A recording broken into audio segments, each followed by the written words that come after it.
for Rose. I was about fun. I should go. Bruv, why, man? Why does this happen to us? Why can't we catch a break? Why is it we can't have an off day? Why? What is it about hurting and suffering every single day, bro? I'm out here listening to Drizzy, Marvin's Room, Redemption. I'm out here listening and banging other songs. Camavinga is out for the game tomorrow against Manchester City. Kylian Mbappe is very unlikely to play against Manchester City. Both players, Camavinga 100%, Kylian Mbappe very, very 75, 80% that will be out for tomorrow's game. And Real Madrid.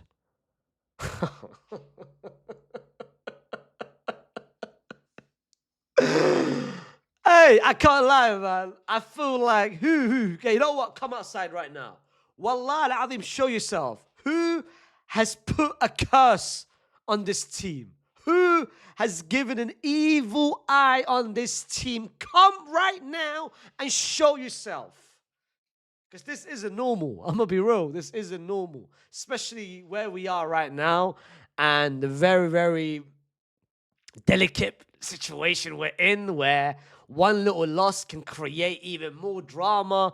And we already had injuries in Trent and Militao, and now you add Camavinga, and now you add Mbappe. I'm like, come on, bro. Like, can't we catch a one little break? The result is not helping us. The manager's not helping us. The players is not helping us. At least stay healthy. But listen, these are two massive injuries. I'm going to be real. Two massive, massive injuries. And Real Madrid now are in a very, very difficult position. Very, very difficult position. I will be trying to basically predict the lineup and how we are going to play tomorrow now without Camavinga and without Mbappe, who are two massive, massive misses. And I'll talk about it on both players and how much filling the void will be very, very difficult, especially on both sides. Like Mbappe, of course, the goals and so many things about him, but Camavinga, Eduardo Camavinga for the past month has been so crucial in this midfield and has been so good in this team. And not having him is an even big... Oh, my goodness. Let's try to predict the 11, and from there we can talk realistically whether this 11 is strong enough to compete and win tomorrow, because it's going to be difficult. Let's be real. Goalkeeper is going to be Thibaut Courtois. I don't think anyone can question it. I don't think anyone can talk about it. This is not the thing, because...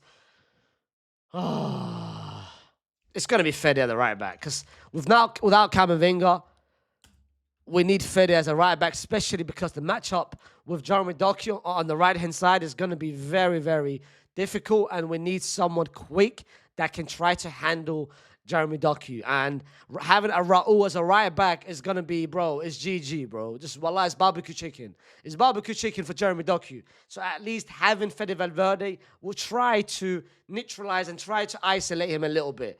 The two centre-back is going to be Raul. Where's Raul, fam? Raul and Rudiger. And then left-back is going to be Alvaro Carreras. This is how we're going to play in terms of as a back four. Now it comes with the midfield, because no Camavinga and no Mbappe.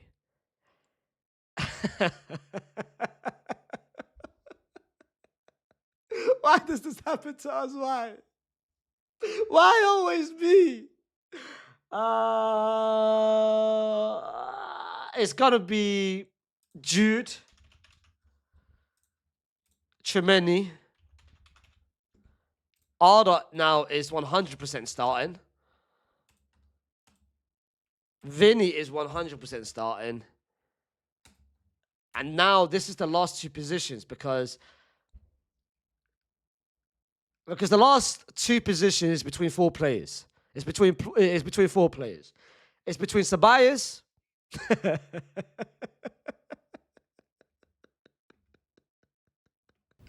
No, God!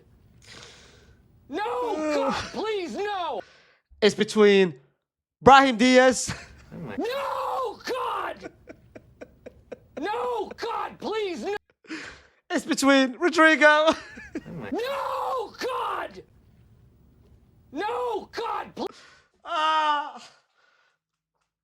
I think it's gonna be Gonzalo Garcia. I don't think Rodrigo start tomorrow. I genuinely Garcia. I mean Gonzalo Garcia. Not Frank Garcia. Where's Gonzalo Garcia? Where the hell is Gonzalo Garcia, fam? Gonzalo? Say wallah, they don't even know he's Gonzalo. I mean, at least put a face, bro. Allah, put a face. Come on, man. Put a face at least, bro. Top scorer of the Club World Cup. Come on, man. At least he deserves a face, bro. I don't think Rodrigo will start even on the right. So I think the last position, because we need to neutralize and we need to make sure we close down Jeremy Doku, who I think, by the way, is going to have a field day tomorrow. I think it's going to be Franco. So this is how I think we are going to line up. With Fede, Raul, Rudiger, Alvaro, Franco, Arda, Chemeni, Jude, Gonzalo, and Vinny. The options can be, of course, rotating, swapping Gonzalo Garcia with Rodrigo. You can do that. And you can put Brahim Diaz in there. You can put Arda in there and have Ceballos in there. So there's different options. Maybe I low-key think, a part of me think he might play Ceballos because we need more midfield security, and they put Arda on that. Like, the thing is, like I said, there's four options. The last two positions, this and this, there is four options to pick from. Five options, apologies. Rodrigo, Gonzalo, Ceballos, Brahim, and Franco. 5 plays for 2 positions. And let's be real, 3 of them is not really ideal. 2 of them is not ideal. It's basically mission impossible with Brahim and Ceballos. Rodrigo, he's not been great, fam. He's not been great. But then you've got Gonzalo Garcia, who I really want to start because we need to put Ruben Diaz and Gvardiol for something. Like, we need to make it difficult for them. We need someone to roam around there and make it difficult for that for that pairing. And then having Franco that can press, that can do the dirty work, that can chase, that can run, that can double team Doku with Fede Valverde, cover Fede. That's something important. The absence of Camavinga, by the way, is massive because Camavinga is not just a random player. Camavinga, for me, is one of the most talented players that we have in this team and one of the most talented players in the world, fam. I don't care what anyone says. He's a cheat code, bro. He's a wild card because he can do everything in that midfield, and even the passing, the ball progression, the defensive, the awareness, the recoveries. He can do it all. He can do it all. And Mbappe's Mbappe. Mbappe's the best player in the world. Mbappe, when he plays at the level that we know he can play at, he's a cheat code. He's a demon. But now not having him in there is, of course, a massive, massive loss. So we're in a bad place, bro. We're in a bad place. And it doesn't help when tomorrow's game is a must-win. Tomorrow's game, a loss can potentially mean our manager's getting sacked, which I can't lie.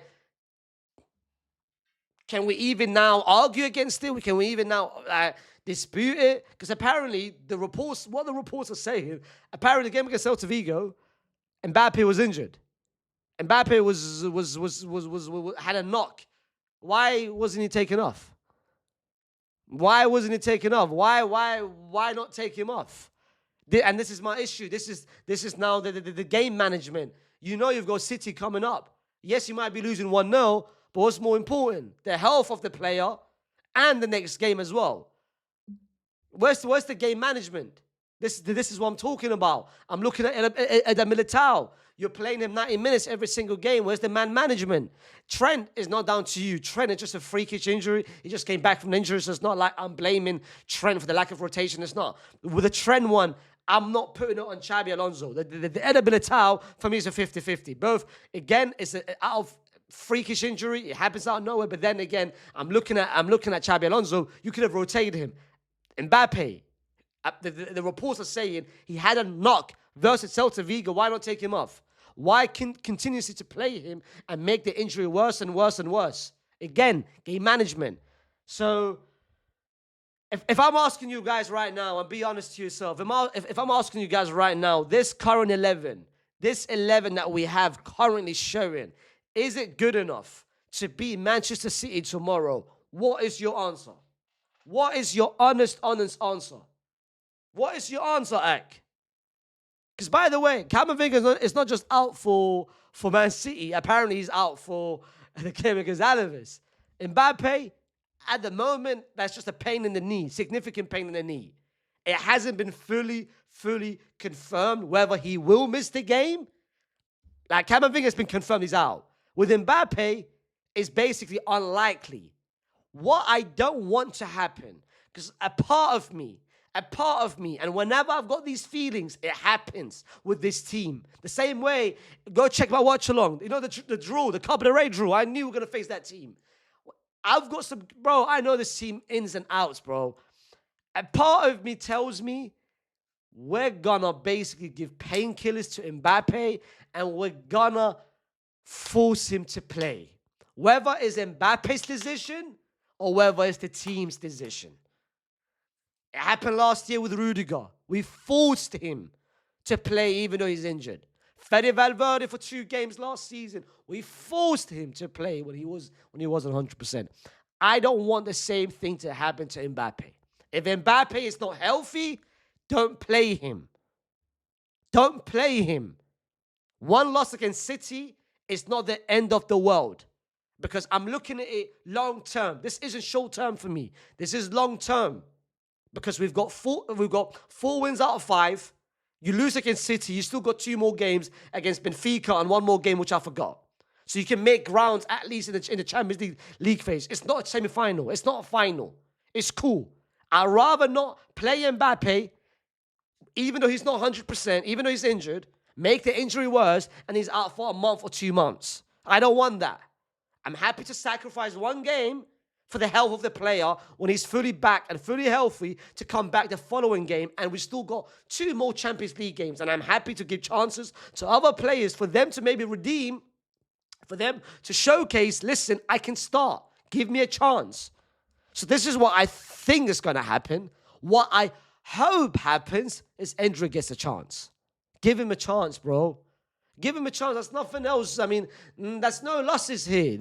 We're not the favorites tomorrow. We are not the favorites. With no Cama and no Mbappe, we are not the favorites. So at least it gives you a reason. You know what? Let me play him. If he does well, he does well. But it's long. It's looking deep. It's looking dark. And you might as well call it a day. You might as well... The white towel? Really? But... this team, if you ask me really and truly if they can pick up a win,